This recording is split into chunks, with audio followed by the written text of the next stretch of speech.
Extracurricular Activities, Part 3. Know You Can Be a Hero, 'Cause We've Seen You Do It. By ohshiddlesticks. Read by My Lost and Found. Summary. Aizawa blinked at him. You got out of a year-long war in the winter and immediately went to renew your EMS license? Responded Izuku. Yeah? Izuku grew up helping people any way he could as a young quirkless kid, patching them up post-tragedy. After all, licensed pros aren't the only heroes in Japan. The class was starting their emergency field medicine unit that day. Every hero had to have at least an emergency medical responder certification before getting their full hero license. So UA had all their second-year Hero Course students take a month-long course right before their summer break. Izuku jumped the gun by several years. Like most things in his life, it had started with a villain attack. Izuku had been only 6, full of wonder and dreams and other sweet things, just beginning to be dampened by the bruises on his sternum and the burns on his arms. Not affected so badly as to lose his cheery demeanor, but enough that he carried a first aid kit with him at all times. Usually he only ever had to use it on himself, for things like burns from Kachan's quirk, or bruises, or sprains when someone pushed him. But that was fine. He was fragile, he knew, because he was quirkless, and the teachers didn't want to waste the nurse's time. This was a different situation. The man next to him must have got caught up in the fight, as he was staggering away with a hand over a gash on his arm. Izuku knew how to treat a wound like that. He had gotten one just the other day from when Takakun in Year 4 had used his quirk to make his binder sharp. He went up to the man, now sitting on the curb outside of the disaster zone, and spoke. "Hi, I'm Izuku. It looks like you hurt your arm a little bit. Could I please put some antibiotic cream and a bandage on it?" His mom had taught him to always say please, after all. The man, a little bewildered from the question and more than a little shocked from the attack, let the boy do so. Wrapping the man's arm led to wrapping someone else's ankle 4 days later, icing a sprained wrist in another 2 weeks, splinting a finger, and treating a cut on a cheekbone a few days after that. Somebody was bound to take notice, and eventually someone did. A year later, after the hero field medics had realized the young boy wasn't going to stop running into villain fights to drag the injured out, they had signed parental permission to teach first aid to the youngest ever volunteer, 7-year-old Midoriya Izuku. He made his way up through the ranks of the emergency medicine, slowly but surely. At his 8th birthday party, surrounded by his only friends in the medical team, he opened a box to find a certificate and a card. His EMR license. On his 10th birthday, his EMT was delivered in a similar fashion, and his AEMT on his 13th. The Hero Commission's medical board would sign pretty much any EMS license application they came across, as not many people wanted the risks of heroics without any of the glory.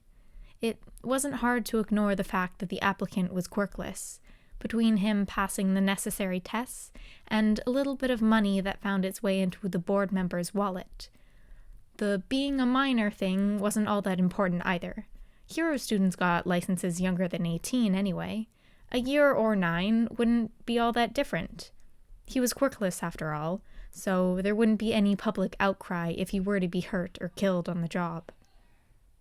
Izuku was hurt on the job, many times. Mostly it was scrapes and bruises from the odd piece of rubble kicked up during a villain fight, but sometimes it was worse. A concussion from taking a hit when trying to get a civilian away from a fight, or a quirk accidentally going off. The latter was fairly common, but never a forgettable experience when it did happen. Izuku remembered the first time he was hit by a civilian's quirk while treating them. It was the first time he'd been to a quirkless clinic, after all, when he was 11. He was trying to get the patient onto a gurney to lift them into the ambulance when they'd started seizing, a surefire sign of an electric quirk going off while the patient was in shock. Unfortunately for Izuku, the quirk was called arrhythmia, which caused a malfunction in the electrical system of the heart of whoever it was used on, usually leading to cardiac arrest. Izuku found it fascinating after the fact, but in the moment, seeing as he was, well, going into cardiac arrest. Working with other EMS professionals was a boon, as they were able to start CPR on Izuku almost as soon as his body had fallen to the ground. But they had another issue. Being quirkless, the boy wasn't allowed to access government hospitals or doctors, and the closest private hospital without a policy against treating the quirkless was 2 prefectures away. At the time, they hadn't even known what the quirk had been, much less what effects it could have on him. Izuku was their first priority, as both a member of their family and someone who had been quite literally dead on the ground. So Akemi, the strongest member of their group of paramedics and EMTs, picked up the too-light boy and carried him in her arms, the 8 blocks to the secret clinic with the red awning. Akemi slammed the door open, the red shoes on the unconscious boy's feet, and the red cross on the paramedic's uniform telling the nurses manning the desk all they needed to know as the 2 of them rushed the boy back to a room to stabilize him as best they could. When he was finally resting, just asleep, not dead, texted Akemi to the group chat, along with a photo of the kid. The clinic's nurse gave her a weak smile. "Is the boy yours?" she asked. Akemi smiled softly. "Spiritually, yes. Legally, he's an EMT on the same team as me." "Do you think we could steal him from you when he recovers?" joked the nurse. "Oh no, don't even ask him," replied the paramedic. "He'll take you up on that and then we'll lose our favorite green bean." He did, in fact, take the quirkless clinic up on the offer when he got better, but he still stuck with his EMS group, too, all the way up to the too fateful day when he met All Might and revitalized his dream to be a licensed pro hero, rather than the everyday hero to the public that he already was. Not even a few months later, he had to say goodbye. Not goodbye, just see you later. To the quirkless clinic, as the dorms were implemented and students weren't allowed out without express permission, much less on a regular basis. He lamented the loss of his friends outside of UA, but at least they wouldn't be targeted because of him. The next time he was able to return to the clinic was in the early spring of his 2nd year. Hero student Deku, praised nationally for the takedown of Shigaraki Tomura and his League of Villains, walked into the clinic, donned scrubs, and promptly began to set the broken wrist of an 8-year-old. "Glad to have you back," smiled a coworker, one Todoroki Natsuo. "Glad to be back," responded Izuku, honestly. Izuku resumed working regular shifts at the clinic. He worked 3-hour shifts 3 days a week after school, and on every Sunday when UA let students go home and visit their families, he'd take his mom to brunch, then work from 1 p.m. all the way to curfew at 10. This led Izuku to where he was now, awkwardly raising his hand when his teacher asked if any students had any form of emergency medical certifications. Izuku froze at the questioning looks from everyone. He was the only one with his hand up. Oops. He had just begun to lower his hand sheepishly when Aizawa called on him. "Midoriya, "Yes?" what sort of emergency medical certification do you have, and why?" "I have my, AMET license, Sensei. I'm about a third of the way through my hours for my paramedic's license. I volunteered for a while with the Hero EMS." "A while?" the teacher asked. From 20XX to 20XX. I got my AMET in 2000. Shouldn't it be expired by now, then? Oh, Izuku exclaimed. I renewed it in February. Aizawa blinked at him. You got out of a year-long war in the winter and immediately went to renew your EMS license. Responded Izuku. Yeah? His teacher looked as close to bewildered as he ever got, so he seemed about 10 seconds from slamming his head onto the desk in front of him.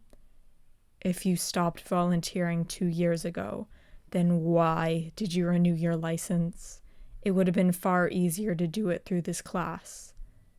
I stopped volunteering with the Hero EMS, but I've still been volunteering otherwise.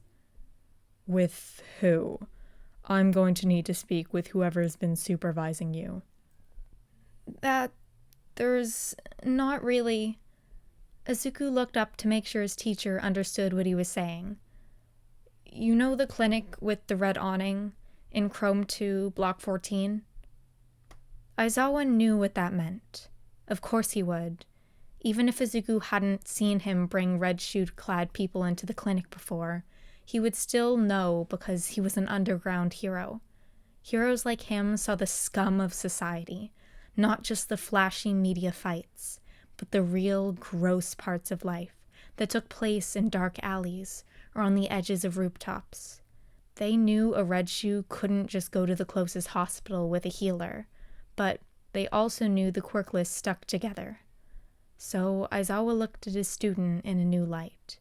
His student who, for whatever reason, risked his goal of becoming a hero to illegally treat quirkless patients. And Izuku waited for the moment he'd noticed. Why would... Aizawa froze. A wry grin began to creep onto Izuku's face as his teacher's eyes locked onto his shoes. His red, thick-soled shoes. His quirkless shoes. Midoriya, stay behind after class so we can discuss what you'll be doing during this unit. You can take a free period now and head back to the dorms to grab all your paperwork.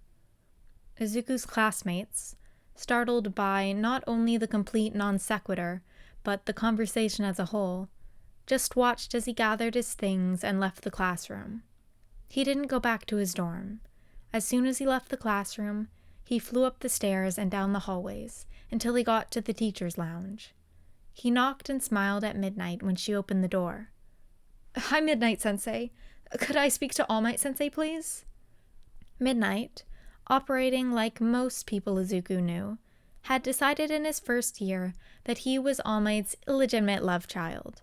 This played out to his advantage, for once, as she let him in with no arguing, just a conspiratorial smile. Izuku sat down next to Yagi on the sofa, where he was tapping out something on his laptop. He leaned closer to the man, pressing their arms together, and definitely didn't melt into the touch, because Yagi was not his dad. He leaned in so close he could speak quieter, with no chance of anyone overhearing. That's all. Aizawa-sensei recognized my shoes earlier. He wanted to speak with me after class. Izuku had been trying to not let his anxiety peek through his words, but apparently it didn't work as well as he thought, since Yagi wrapped his arm around the boy and squeezed him into a side hug. Izuku did not melt, no matter what the picture that Midnight sent to the faculty group chat looked like. Izuku, cuddled with, sat next to Yagi for the rest of the period, watching the former pro send off emails and stewing in his anxiety, until the older man turned to him. "Do you want to tell Aizawa?" I don't know," stuttered Izuku. "Do you want to tell Aizawa?" "It's your choice, my boy. Do you think he's trustworthy?" Izuku remembered all the times in the past year that Aizawa had been willing to lay down his life to protect his students, even just in the first week of school. and peeked out at Yagi from under his fringe.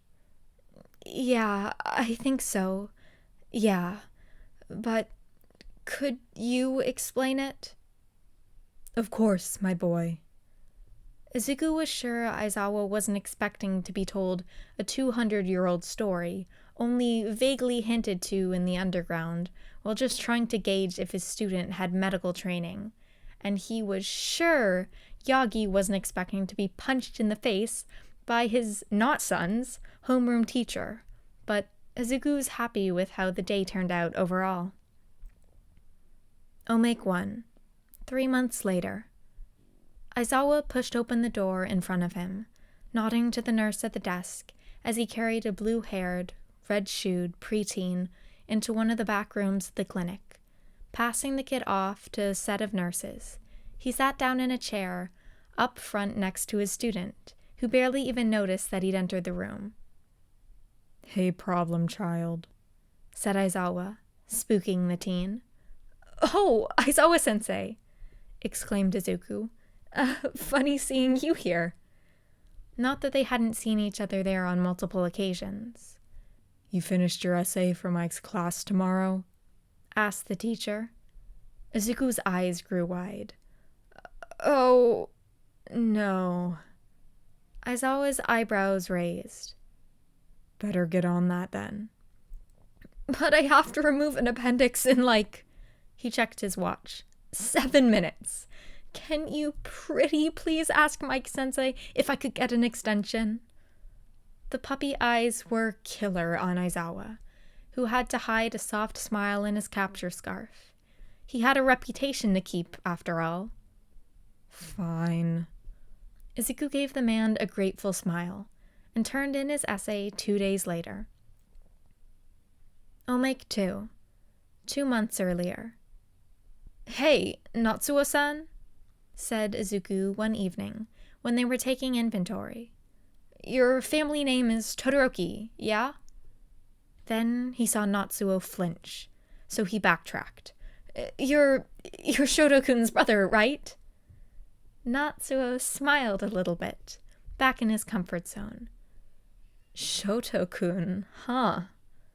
Izuku waved his hands in front of his face wildly, nearly taking Natsuo's eye out with a scalpel he held. It's not like that.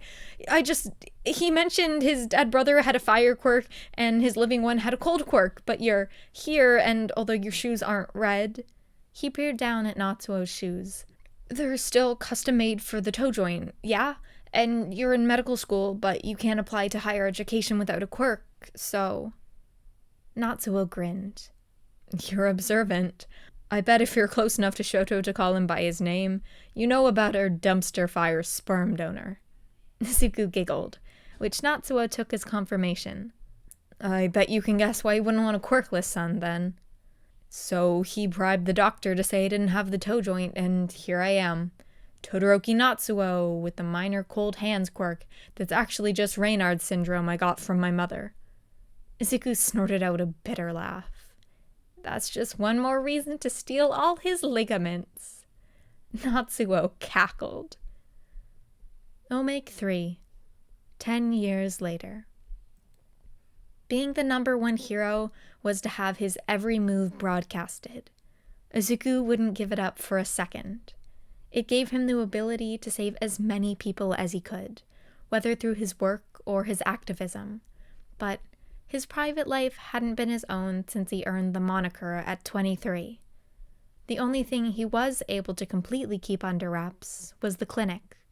Of course, the people knew about his escapades as a young boy in the AMS because the legal documents were publicly accessible, and he had the red cross of a paramedic emblemized on the shoulder of his hero costume, and they knew about his misdiagnosed as quirkless from his activism.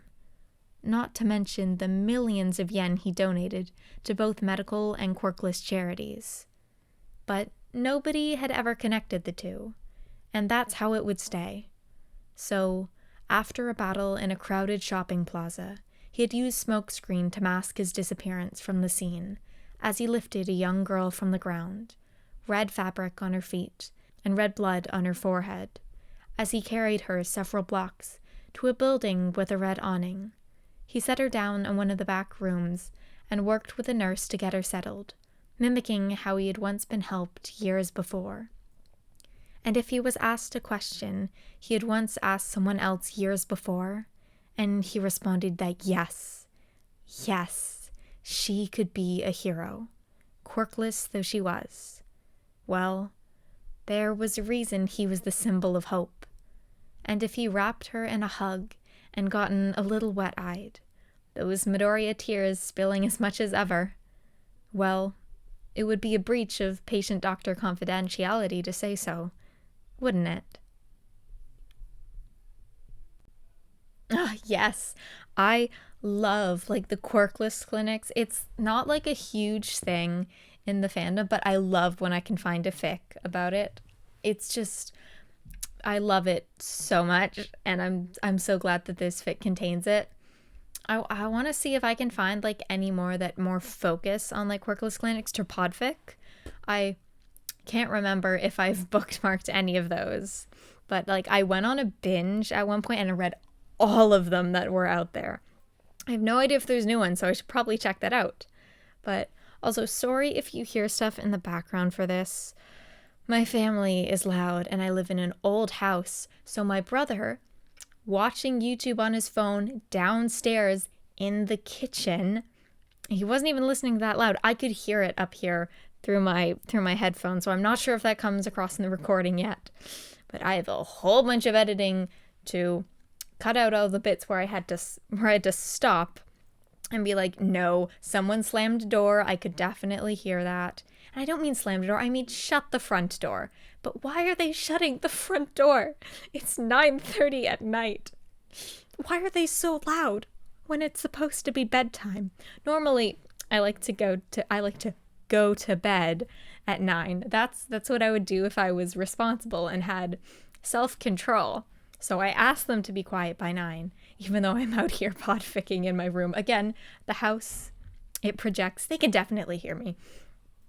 Anyway, I feel like they try to be as loud as possible when I'm podficking. Not maliciously, just something clicks in their monkey brains and it's just I must ruin this. But anyway, I'm gonna go to bed now. I have school tomorrow, and it's 9:30. Not too bad going to bed at that time. It's pretty good. Maybe you guys should go to bed if you're watching this late. Go to sleep. This is a threat. I will come find you. I'm in your walls. Hope you enjoyed.